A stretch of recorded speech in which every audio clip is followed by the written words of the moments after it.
हाँ जी, नमस्कार, कैसे हैं सब? चलिए, इससे पहले हमने बात कर ली है एनिलिडा फाइलम का जो हिरुडिनेरिया या जोंक मेंबर है, जिसको हम लीच भी कहते हैं। आज हम बात करने जा रहे हैं पेलिमोन या प्रॉन, या जिसको आप झींगा कहते हैं। इसी को कहते हैं प्रॉन, पेलिमोन या प्रॉन कहा जाता है, या फिर इसी को हम कहते हैं झींगा। क्लियर है? तो इसके बारे में स्टडी करने जा रहे हैं कि क्या है पेलिमोन, प्रॉन। देखिए, सबसे पहले यदि बात करें हम प्रॉन की, तो इसका क्लासिफिकेशन देखें। क्लासिफिकेशन या वर्गीकरण में बात करते हैं, फाइलम कौन सा है इसका, तो फाइलम है ऑर्थ्रोपोडा। उसके बाद क्लास कौन सी है, क्लास है इसकी Mandibulata. Phylum Arthropoda, class Mandibulata. Subclass जो आती है इसकी वो आती है क्रस्टेशिया। उसके बाद ऑर्डर रखा गया है डेकापोडा। देन नेक्स्ट जीनस रखा गया है इसका पेलिमोन, पेलिमोन, ये पेलिमोन। उसके बाद स्पीसीज रखी गई है मेलेको, मेलेकोनसोनी स्पीसीज है, मेलेकोनसोनी। ठीक है। तो नेक्स्ट देखिए, बात करते हैं हैबिट्स के बारे में। प्रॉन का हैबिट्स क्या है, ये फ्रेश वाटर होता है। उसके बाद नॉक्टर्नल होता है, नॉक्टर्नल यानी रात्रिचर होता है। कैसा होता है? रात्रिचर होता है, रात्रिचर ये पाया जाता है। ओमनीवोरस होता है, यानी सर्वाहारी होता है। कैसा होता है? सर्वाहारी होता है जी। उसके बाद बात आती है कि ये ओविपेरस होता है। ओविपेरस मीन्स अंडपरजक होता है। कैसा होता है? अंडपरजक होता है। अंडपरजक रूप का ये होता है, यानी अंडे देता है। उसके बाद आगे आता है कि जनरली ये कहाँ पाया जाता है? मोसेज में पाया जाता है। स्मॉल इंसेक्ट्स को खाता है, मोसेज या स्मॉल इंसेक्ट को खाता है।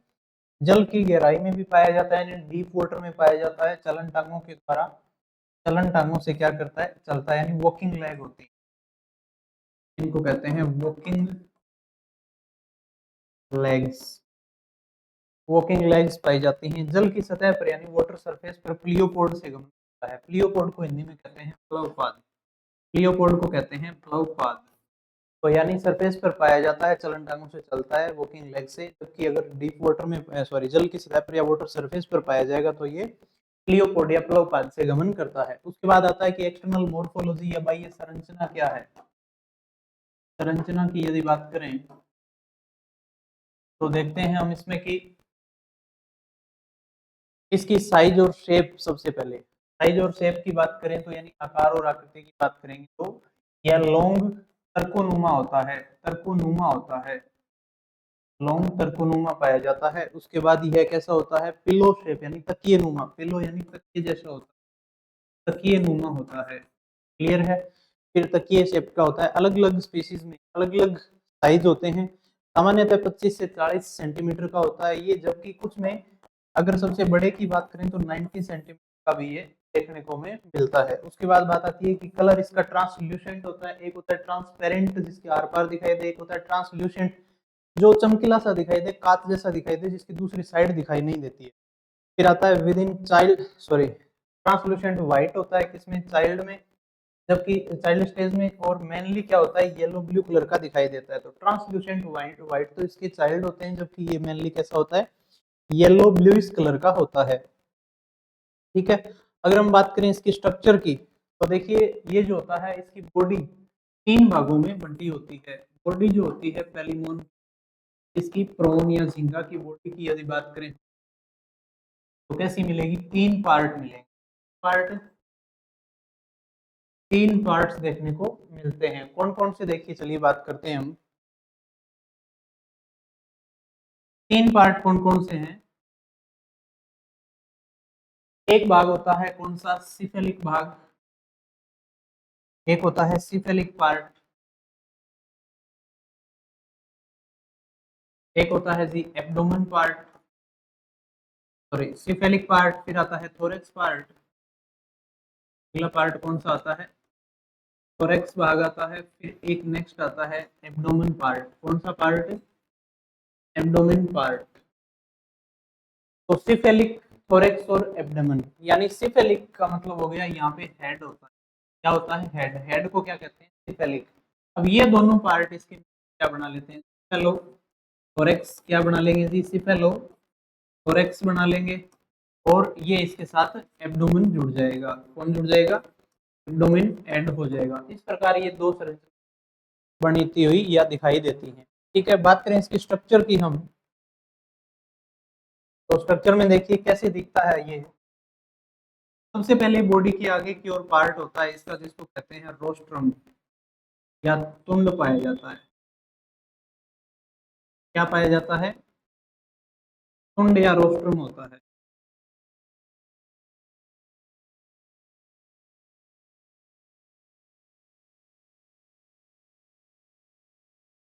तुंड या रोस्ट्रम पाया जाता है। इस रोस्ट्रम, ये इतना पार्ट है इसका सिफेलोथोरैक्स, तो कहते हैं रोस्ट्रम।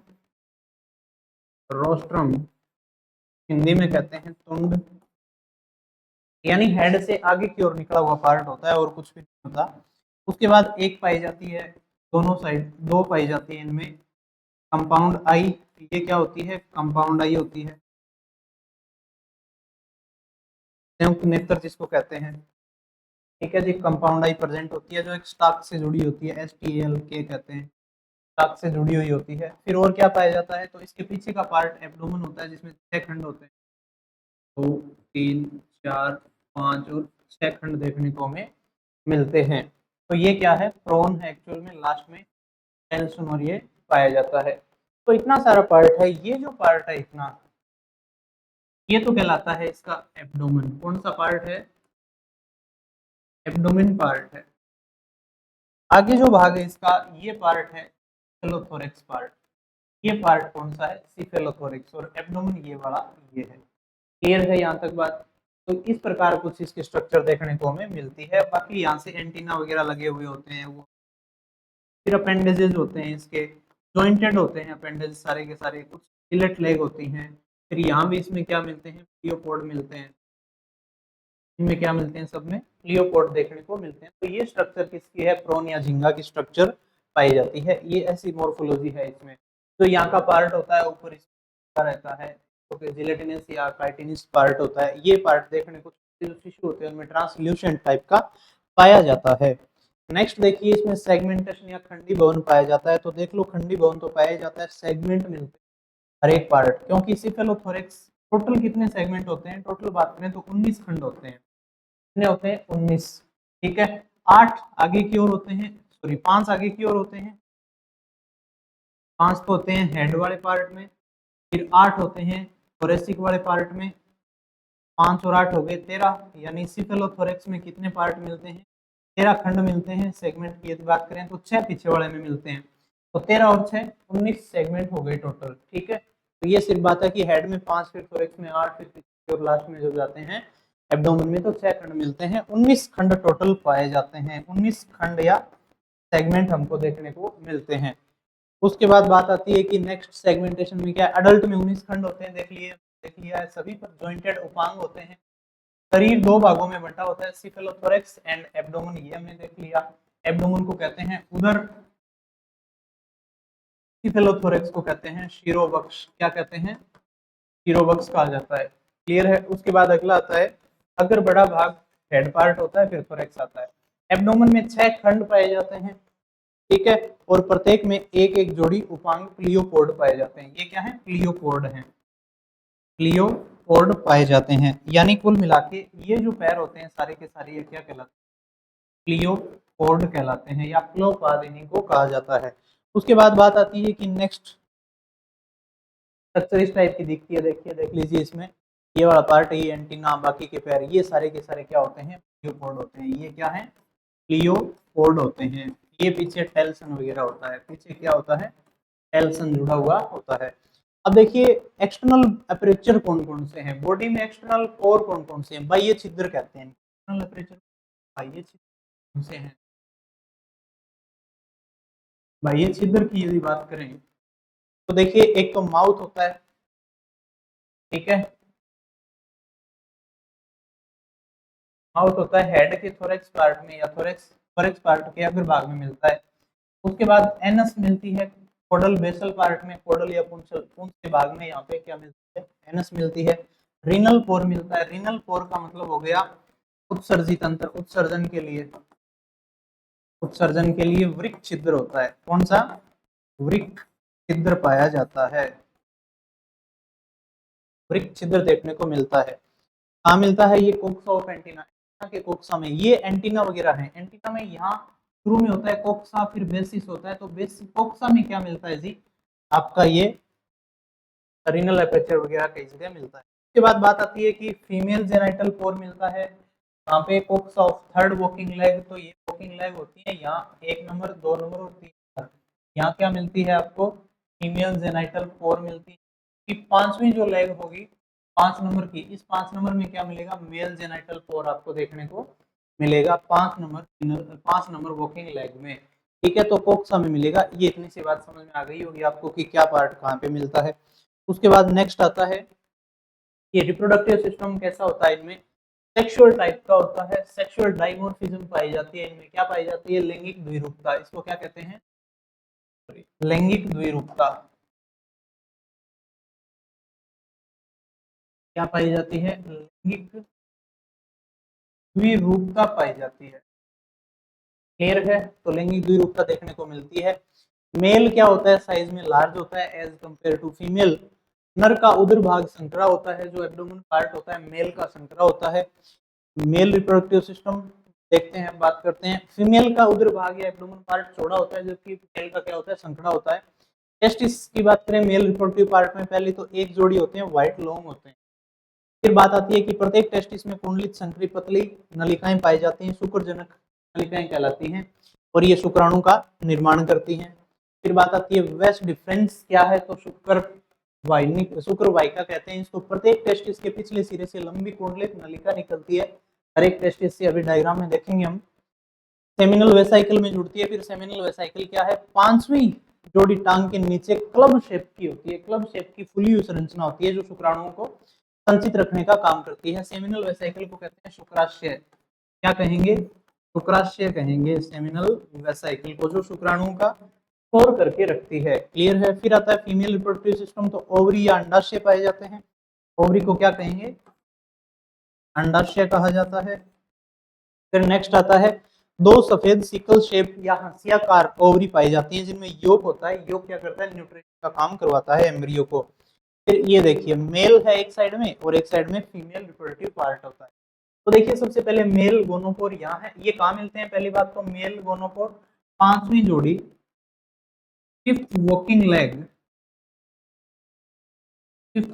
लेग एक कोक्सा पार्ट में देखने को मिलते हैं। क्लियर है इतना? फिर आता है कि उसके बाद लंबे टेस्टिस होते हैं, एक जोड़ी टेस्टिस क्या होते हैं? लंबे, एक जोड़ी पाए जाते हैं, लॉन्ग होते हैं ये आपको। उसके बाद देखा हमने कि वेस्ट डिफरेंस कुंडलित नलिका पाई जाती है। ये रही टेस्टिस से पीछे की ओर निकलती है, निकली रही है। तो इससे पीछे की ओर वेस्ट डिफरेंस निकलती है शुक्रवाहिका। फिर ये आगे जाकर यहाँ से शुक्रवाहिनी के द्वारा कहाँ पर आ जाती है? यहाँ पाया जाता है सेमिनल वेसाइकल या शुक्राशय, जहाँ शुक्राणुओं का क्या किया जाता है जी? स्टोर किया जाता है। तो ये हो गया मेल रिप्रोडक्टिव सिस्टम, इतना सा इजी सा। इधर देखिए ये तो है मेल रिप्रोडक्टिव सिस्टम, ये है फीमेल रिप्रोडक्टिव सिस्टम। तो ये जो फीमेल गोनोपोर होते हैं ये थर्ड वॉकिंग लेग के कोक्सा पार्ट में ओपन होते हैं। कहाँ ओपन होते हैं? थर्ड वॉकिंग लेग के कोक्सा पार्ट में ओपन होते हैं। यहाँ ओवरी गुच्छे में पाई जाती हैं। ओवरी के बाद निकलती है ओविडक्ट या अंडवाहिनी। ओविडक्ट को कहते हैं अंडवाहिनी। ओविडक्ट या अंडवाहिनी निकलती है। ओवरी को कहते हैं अंडाशय। क्लियर है? फिर अंडवाहिनी निकलती है। फिर ये कहाँ जाती है? तीसरी जोड़ी वॉकिंग लेग के कोक्सा से ओपन हो जाती है। ये रहा इतना पार्ट किसका? प्रॉन के मेल और फीमेल रिप्रोडक्टिव सिस्टम का, इसका आइडेंटिफिकेशन, इसके कैरेक्टर, इसके स्ट्रक्चर और इसका क्लासिफिकेशन, ये सब हमने देखा है। यहाँ तक कोई डाउट हो तो बताइएगा। ठीक है जी, thank you so much. Next बात करते हैं पाइला, जो मोलस्का का ऑर्गेनिज्म है।